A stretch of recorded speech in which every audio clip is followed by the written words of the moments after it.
Habitants des villes et d'ailleurs, les écoquartiers, ça vous parle? En fait, il n'y en a pas deux pareils. Pour y voir plus clair, suivez nos rencontres.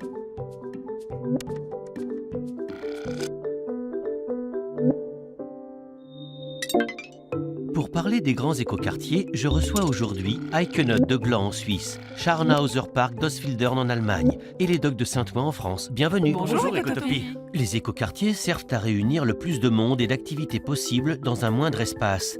Mais est-il possible de rester écologique à une si grande échelle?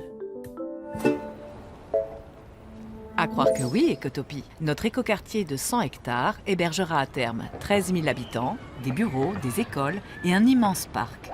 Nous avons des bassins autour desquels il fait bon se reposer, des jardins partagés et les jardins ouvriers des retraités d'Alstom, avec des jardiniers qui se font un plaisir de vous offrir des herbes et des légumes. C'est bien beau tout ça, mais moi je ne vois que du béton, de la fumée et des grues dans tous les coins. Le quartier sera fini dans 10 ans, Eichenot.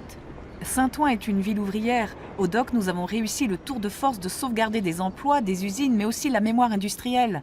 À la place des chaînes de montage, la halle Alstom abrite une agence de design et bientôt un marché bio.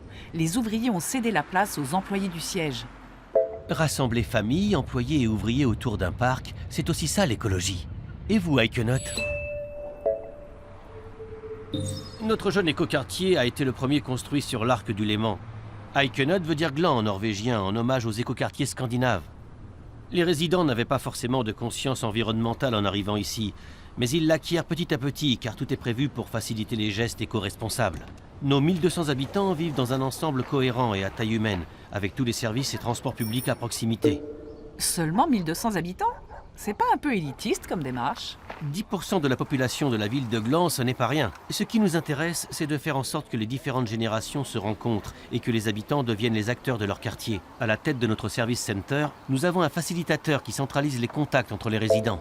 Pas mal. Mais nous, en Allemagne, nous voyons les choses en plus grand. Ah bon? Dites-nous en plus, Scharnhauser Park. Nous avons transformé une ancienne base militaire de 140 hectares en un écoquartier autosuffisant.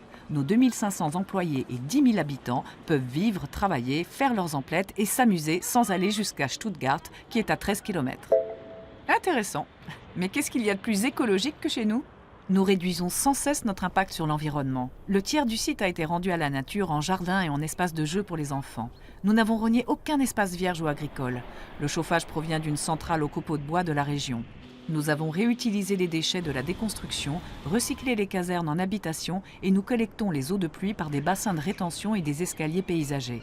Vous voyez, ici, il n'y a aucun gâchis. Vous qui avez plus d'expérience, avez-vous un conseil à nous donner? Un écoquartier se fait sur 20 ans. Il faut savoir être patient, ne pas avoir peur de se tromper et surtout impliquer les habitants. L'écologie ne consiste pas seulement à vivre sous un arbre, mais à garantir une qualité de vie dans la durée. Si j'ai bien suivi, les grands écoquartiers restent tout aussi expérimentaux que les petits. Seuls l'usage et le temps pourront nous dire s'ils sont réellement durables.